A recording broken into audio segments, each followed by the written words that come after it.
Greetings and welcome, everyone. I want to invite you to this morning broadcast. My name is Coach Gene, and I am happy that you have taken the time to join us on this day.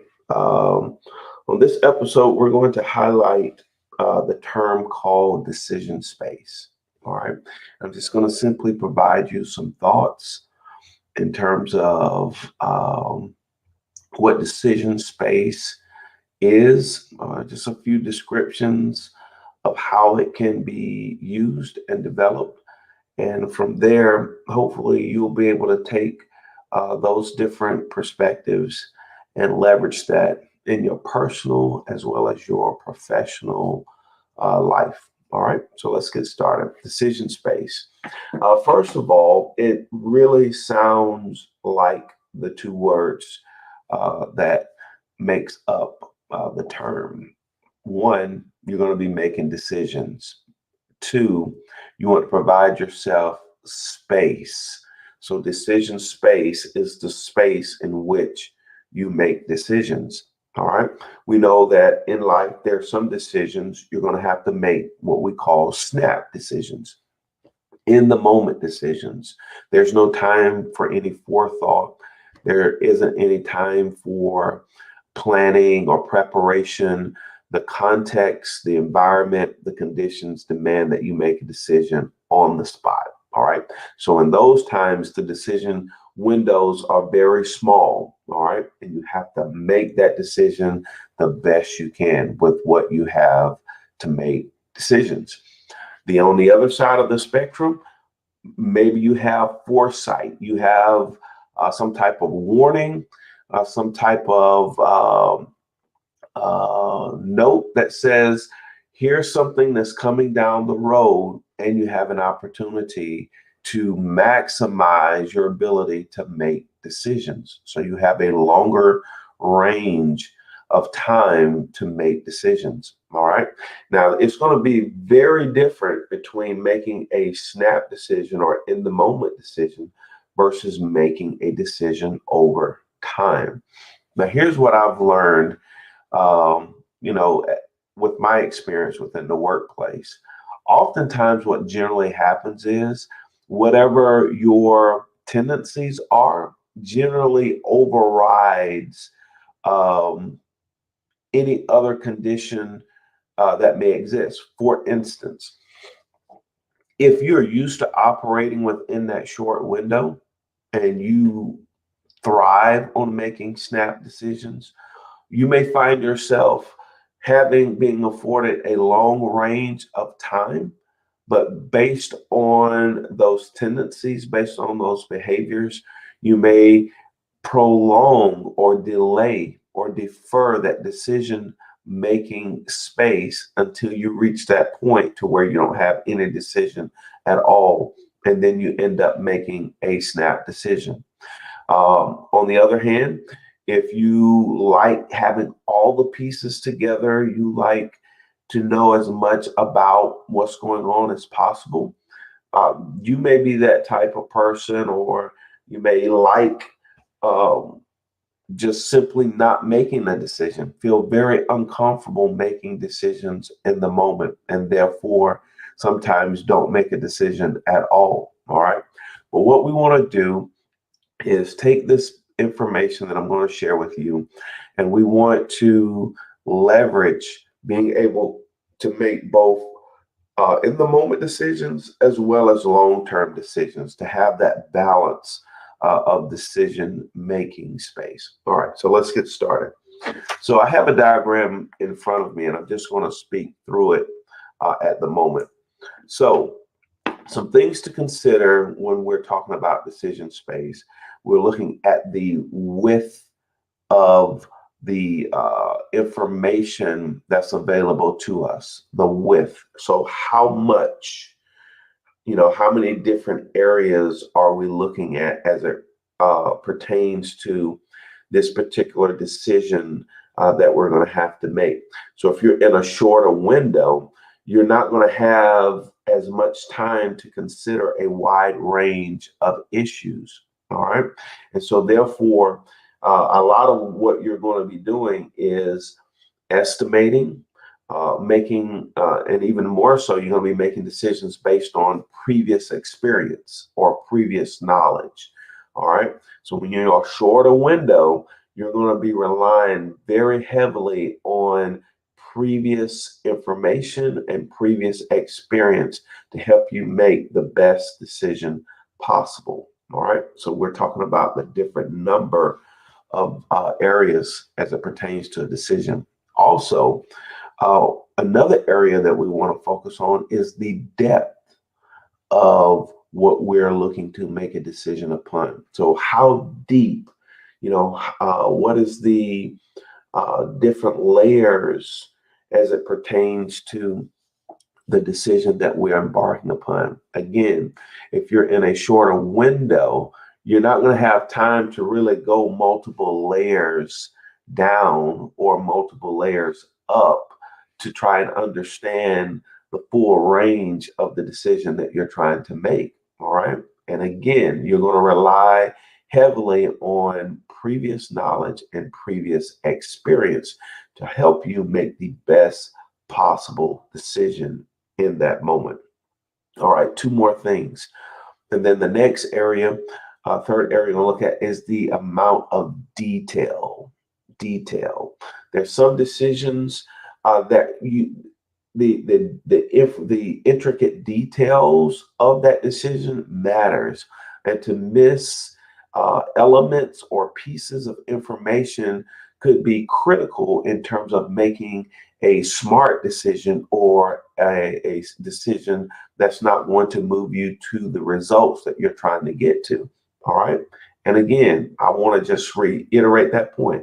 It matters because if you're in a short window, you're not going to be able to pull in a lot of details. You're going to work with the information that you have available to you. All right. And then the last area I want to present to you as it relates to the different types of decision space is concepts, being able to think about. Maybe the decision is to think about or to develop conceptually a particular area that you're working on. And we all know that thinking requires time, it requires focus. And oftentimes you have to literally be deliberate when you're trying to think conceptually about a certain area that you're working on. All right. And again, just to reiterate that point, because it's very important that we understand making decisions in short windows and making decisions in long range windows. So if you're trying to think conceptually within a short space, then you're only going to have, you're going to be able to think so much, and you're only going to be able to gain a certain level of clarity when you're thinking in short windows. All right. I did that just to demonstrate that to operate within a short window, sometimes the conditions, the context, the environment, it demands a decision right then and there on the spot, and you give it the best you got. All right.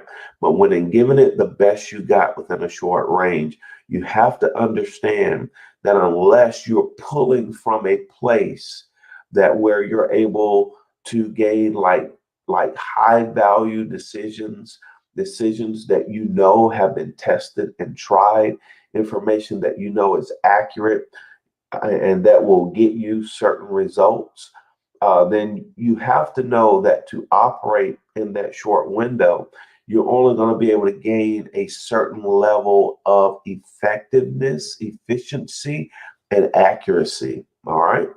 And just keep that in mind. And that will help you set your expectations appropriately. Because sometimes I think we have unrealistic expectations when we're making decisions. And we want to make sure that you give yourself an appropriate level of expectation, because then that will allow you to understand, I knew I wasn't going to get this 100% correct. So therefore, now I'm going to go back and I'll circle back and readdress some of those areas that I wasn't able to address in that moment. All right. So it's just something to think about as it relates to that. Now I want to move to the other end of the spectrum, but I don't have to go in detail because you're going to quickly see the contrast between making decisions in a short window versus a window of a longer range. So now let's look at those four areas again. So when you're making a decision over a longer period of time, think about the number of different areas that you now can consider in that decision. All right. So now you're going to get a fuller and an expanded perspective of what you're trying to make a decision about, which can be very valuable so that you are able to uh, basically make sure that you're linking all the relevant areas together, all right, which is going to have an effect on your performance results and outcomes and the type of change that you're aiming for. The second thing, with a longer range of time, you're going to be able to go multiple layers down or multiple layers up, all right, to understand the depth and the height of what you're looking at as well. So now look at these. You put these two pieces together, now you're able to expand, all right, the number of areas that you're looking at, and you're able to go either high or low or both whenever you give yourself more time or when more time is afforded to you to make a decision. And then the last two areas are the details and concepts. So you're able to add more details. You're able to collect more information on all the different areas, all the different levels. And then finally, if it's something that requires a conceptual development, you're able to think and you're able to reimagine and use a lot of creativity and innovation as it relates to the decision that you are in the process of making. So now let's look at and contrast those two different types of decision spaces. So in the decision space that requires a decision in the moment, it's gonna be scaled. You're gonna have a scaled understanding of what you're making a decision on potentially. All right. There may be some things that you can consider, some things you can get in, and some things that you're going to leave out. Now, when you move to the other side, you're able to create a full development around the area that you're looking to make a decision on. And it matters because being able to consider the number of areas that you're looking at, the different levels of what you're looking at, as well as adding the right details and being able to think conceptually about how the decision can pay you great dividends. All right. All right. So I'm going to conclude this particular episode. And I wanted to give you at least the content on this episode. And then we'll follow up with the next episode with some practical examples of people who have been able to leverage in the moment decision making and they've been able to achieve great results, being able to look at why were they able to achieve those results and people that were not able to achieve those results. And then looking at making decisions over time and the benefits of looking down the road and developing all the areas that pertain to the decision that you're embarking upon. So I want to thank you for taking this opportunity. We're starting out just simply providing some different value as it relates to our personal development as well as our professional development. And if this has been a blessing to you, just send me a shout out, let me know.